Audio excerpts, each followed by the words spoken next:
Welcome, everybody, to the Greater Miami Jewish Film Festival, the largest festival of its kind in the world. I'm happy to be here. My name is Rabbi Jamie Aklepi from Temple Beth Am in Pinecrest, and I'll be moderating this discussion with the director, Michaël Zumstein, did I get it right? And one of the producers, Patrick Winocour, joining us from France as we discuss this beautiful movie, Bringing Albert Home. I thank you all for being here, and we'll get right to our questions.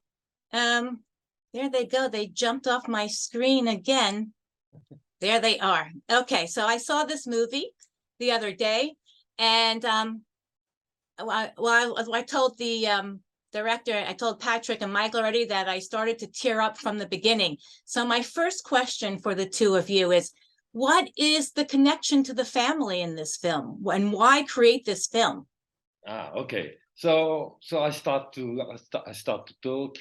So I'm Michaël Zumstein, and I'm Colette's son, of course, and Roger is my uncle. Nicole is my aunt, and Albert was their brother, and so he's therefore my uncle, whom I never knew. So did you always hear the stories about your uncle? You knew there were 4 siblings. You only knew 3 of them. Did your mother say, we had a brother, he was beautiful, he was joyful, and we lost him in the war? And that was the whole beginning and end of the story? No, it was not so complete, of course it was not. It was a kind of secret, but it was not something that we were ashamed, but it was a secret. It means that the name of Albert was whispered, but never more. After that, they all start to cry. So we knew and you start to laugh. And so we knew very, very few about my uncle Albert, very few. What about your grandparents? Did you know your grandparents? Your grandparents. Yes, I knew my grandparents, of course, but they didn't speak at all. They didn't speak. Well, this is one of the reasons that we got into the film, because we felt there was something about memories and oblivion, and the idea that not talking about something would sort of make it vanish. I mean, especially with horrible things, and especially with the Holocaust, or everything that relates to it. Not talking about it is sort of saying, oh no, I just can't bear the idea that it has existed. It has very much to do with psychoanalysis. And that's one of the reasons we like that. We felt getting into the film, having people work on their memories would really be interesting. So as you discuss welcoming your memories, the film is dedicated to the memory of Sandra Levy. Who was she? Okay. Sandra Levy was the daughter of Roger, one of the main characters of the film. And well, she was a wonderful person, a wonderful mother, and unfortunately she died of cancer 4 years ago. And as it was a family film, I wanted her to be with us with this film, so that's why she's in the film at the end, and that's why I dedicated this movie to her. Thank you. So before we get into more of the film, one of the things that stood out to me was the gap in the story of Algiers to France. There's no discussion of how the family moved, when, why we basically know, but what that story was. What is that story briefly, and why was that not a part of everybody's continuing journey? Wow, very interesting. As you know, in 1962, for the independence of Algeria, a lot of Jews leave Algeria and they moved to France. But my family moved something like 10 years before the independence. It means that in my family, there were how can I say, they were okay with independence of Algeria.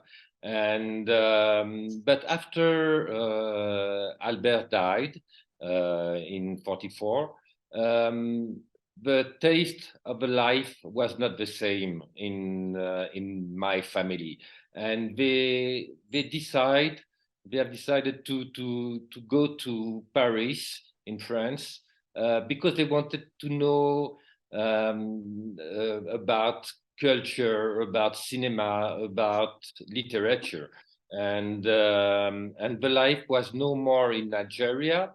The life was away in France. Got it. So, as I mentioned before we started the film, I started to tear up nearly immediately as I watched Roger, Colette, and Nicole, as I watched them navigate through the frustrations of aging. Do you think the movie is about this closing chapters of their life as much as it is the story of the family reuniting and bringing Albert home? Wow. I think it's true that the technology, telephone and tablet, sent them back to their old age. It's true. But Colette, Nicole, and Roger have always fun with their aging. They have, how can I say, self-mockery about this. It's true that when I give my mother a cell phone, she's completely lost, but she asks for more also. She asks for a computer, she asks for a tablet, but nothing works with her. but it's true that they are confronted, they don't succeed with technology, but I think they succeed with the life. You know, they are always laughing. They make fun of themselves. So I think they do as if they were not so old. Well, Okay. at the same time, there is something to do with aging. Sort of the idea that you have to settle everything before you go. You have to achieve all your duties, make things clean, and you just don't live the story of Albert. You just can't leave it unsolved and just put it away. It has been put away for many, many years. And just before dying, they felt the urge to settle this, get Albert back as a sort of a very last duty. And what's really funny is that Roger died 6 months after Albert's comeback in France, as if it's okay, he's done the job, now he can go. How long do you think Roger was thinking about bringing Albert home? And when you decided to discover and explore this theme in the movie, did he share how long it's been? Was it torturous? It looked like he was tortured by this. How long? Yes, it's true. But you know, Roger could not even pronounce the name of his brother. For 70 years, I mean, sometimes my mother could say Albert was our brother or something like that, but Roger could not do it. So it was something like a very huge sadness. It was also something like modesty. And what can I say more about? I think he was sort of closing all doors that would relate him to Albert. Yes, it was too emotional for Roger, too emotional. And but as Patrick said, he knew that he has a last thing to do on Earth. He has to bring back his brother just near his family, and that was something that he has done for all of us, and that was very, very important. So filming this movie, and you have three siblings, Roger being the oldest, and then the two girls who were very close. What kind of disagreements did they have between themselves when you asked a question, or they maybe gave you different answers, or they thought you were going in the wrong direction? After all, you're a son and a nephew. I'm sure they felt they could tell you what to do. Wow, you think about c'est sur la about how did they react when I was filming? And yeah, were there any disagreements between them? Were there any little fights that they? No, but I always had a very huge confidence from them. Sometimes they don't understand what I was doing, why I was filming, and but they always trust me. Roger was thinking something like, okay, I don't know what you are doing, but do it. And also, what was interesting for me is that I had a special position. It means that all the things start with Albert, because one day I came with my camera and Roger felt something like, oh, there is something I have to say. So he didn't really tell me directly that he wants his brother to come back in France, but it started to talk to Nicole, who talked to Colette, who talked to me, and after I have to talk to Roger's son. So it makes a kind of link, and it was something like, how can I say, like an agreement, you know. We knew that we were working all together, and we have the confidence of everybody. Right. What about during the filming, though? Did Colette or Nicole say, "Oh no, you're wrong, that's not what happened," or did Roger say, "Oh no, that was different"? Did they check each other with their own memories? It was a very a strange feeling when I showed them the film. Unfortunately, Roger could not see the film because he died before the end of the editing. But I wanted to show him the last sequence when we are at the cemetery for Albert. And he saw it, and of course, he was crying. And for my mother and Nicole, they were completely okay with the movie, you know, and they, how can I say, they encouraged me. They and sometimes I was asking them some help, but they were very nice with me. And of course, they are not the same. Nicole is completely different from Nicolette. Oh, I saw that. But they are in you know, we are like a family, and you know, it was perhaps the first time of my life I took my place in this family. So this was very important, and they let me do it. Thank you. So from the first opening scene of the movie, being Jews was central and peripheral at the same time. And you describe this paradox in the opening line of the movie. And it's a sort of disclaimer to what kind of Jews they were.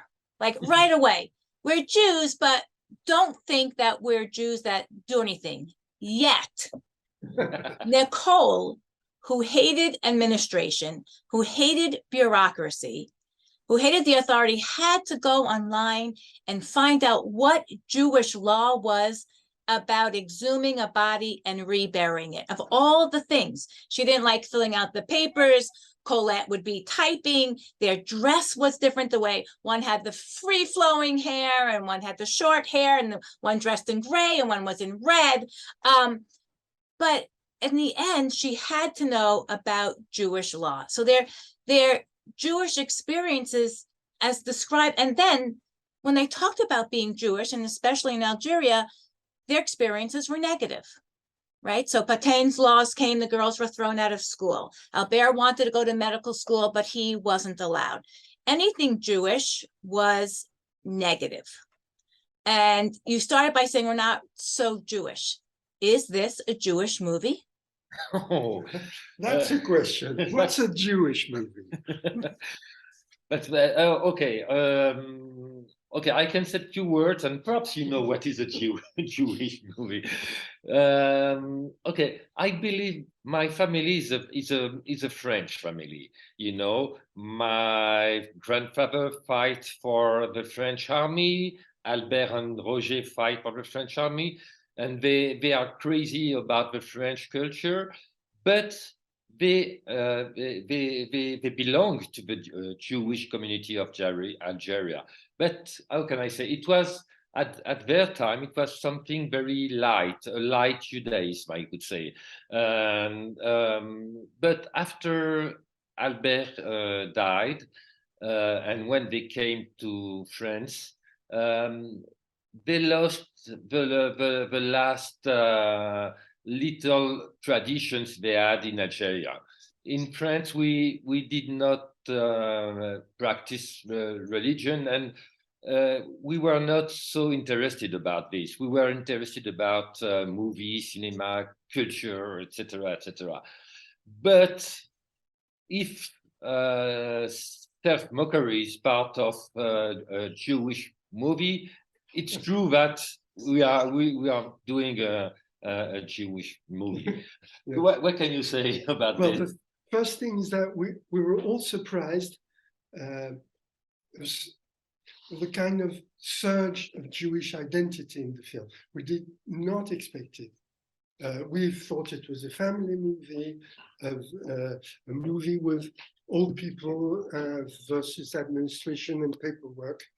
And we felt it would be a comedy and sort of a family movie, but having little to do with Jewishness. And that feeling of being Jewish sort of went up progressively in the film. And it's really surprised us. And as for, is it a Jewish movie or not? I think we feel that being able to laugh and cry at the same time is probably something we feel very Jewish. And So as your relatives, Michael, brought, as your uncle and aunt and your mother brought up more Jewish things, and it's only briefly touched upon in the movie, you say you were surprised.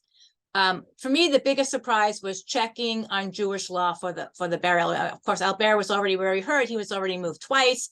The film started with, we don't practice anything Jewish. And yet now when we're talking about death, and I saw in the last scene, at the funeral scene, there were people wearing kippot. I don't know if that was just for the movie or that was what they did, or was next generations took on a little more. So when they brought up, we're calling, I need to look online to see if we can do this Jewishly. Did you say, what? Why? What was your response? Or you just stood with you just were an observer? Yeah, of course I was an observer, but I tried to help and to find answer because it was also important for my movie. But you know, as I told you, we in our family we do not practice so much religion. But in one of the letter that Albert sent to his brother Roger during the war, he said at the end, in the name of God. And Roger, who didn't want to have something he didn't want to be connected with the religion, said, okay, my brother wrote me in the name of God, so I'm going to do something for him. And so a rabbi came at to the cemetery, and it was a very important moment for us because it was the first time France could welcome a soldier on his ground, but it was also the first time for me that we have a rabbi with us. So it means that it made two connections at that time. So that was very important. So Albert was removed from your family's life after he died. Yeah. Did the process of bringing him back to France bring his memories alive again to the family? Since you brought him back, are there more stories told? Are there more connections? Are there other family stories and memories that have come up because of this process, because of this journey? Of course, it was so important to get him back to our family. It took, of course, his place. Now he has a name that we can pronounce. He has a story also, and a kind of heroic story that was very important. So now I think that Nicole, Roger, and Colette could raise their heads, and they can be proud. But for us, the children and little children, grandchildren, it was also important for us, for our position in the family, because we could understand also why our parents were so sad. And so it makes us understand them. And now the story can be told to everybody. And it's a kind also of universal story, because I received so much messages about similar stories from people from Algeria. And so I think now Albert is completely here in our familial cosmogony, if I could say. And so sharing this story about Albert and your family, it has brought up other people's stories that they want to share with you. Do you find that people come over to you now and say, I have a similar story, or I've experienced as a child a similar trauma of things being left unsaid, like you just mentioned, the sadness of your parents. And I too resonate, have they said, I too resonate with that sadness, and has that sadness been lifted? Have they coming to you to help? How do we lift that sadness? Wow. I think that the sadness will always be there, but now we are proud, and that's the biggest difference from 2 years ago. We are proud of our uncle, and I'm proud of my mother. We tried so hard to help Roger to make his brother come back. So I think that there is the sadness, but it's like a nostalgia, and it's not about something that we don't want to talk. And we are proud, I could say that. And when Roger died, so Colette and Nicole now buried two of their brothers within 6 months. So they see this movie. When they see the movie, does it bring a smile to their face? Of course it does, because you made it. But in addition to that, do they feel a sense, have they felt that sense that Roger was looking for, the sense of being settled and calm, and our family is now together, we've done the right thing? Yes, of course, it's exactly that. And when he died, it was very sad for us, because Roger was the main character in our family. But as we have done this film, as we make him happy by the fact that his brother came back, we were sad, but we were very happy, because we knew that Roger left us with, I don't know, I could not say with a smile, but he was okay with himself, and it was so important. And at the end, Roger was so happy that his brother will be not so far from him. Do you think your family felt any guilt that they didn't try to do this earlier? What does that time distance mean for you? Did they not think it's possible? Was it too painful? I know there was a sadness all the time, but when they started to talk about, did they ever say, oh, we should have done this 25 years ago, we should have done this 30 years ago? Well, it's crazy, but I think that 70 years was perhaps not enough for them. If I wasn't try to do this movie, perhaps they wouldn't talk. And at the end, I think the sadness was so huge. You cannot imagine. They were crying each time they start to say Albert. So it was something of a very great modesty, you know. And it was only sadness, because we could have been proud of our uncle, but the sadness was too much. And at the end, finally, Roger decided to talk. Moving forward, you know, in Jewish tradition, people name after either those who have died in the Ashkenazi tradition, even those who are still alive in the Sephardic tradition. Were there any children and your grandchildren or other children named for Albert over the years? Wow. I was thinking, no, absolutely no, but yes. Yes, my cousin, who is the Nicole's son, his second name is Albert, exactly. You know it. But you know, he could not even ask why her mother named Albert. But his second name is Albert, of course. Of course, his memory is there. Okay. Well, I want to thank both of you for giving us such insights into the depth of the family and to the beauty of this movie. I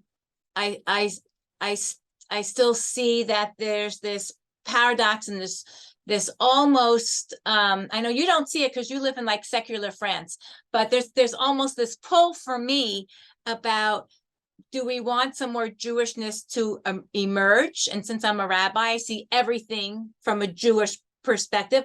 Do we want some of it more to emerge? And as is general with the Jewish people, how is this story of bringing back memory and completing a family also a universal story? And of course, you know, it's both. It's the universal story of longing, it's the universal story of memory, and it's the story of the Jewish people of separation and our need to bring everybody home.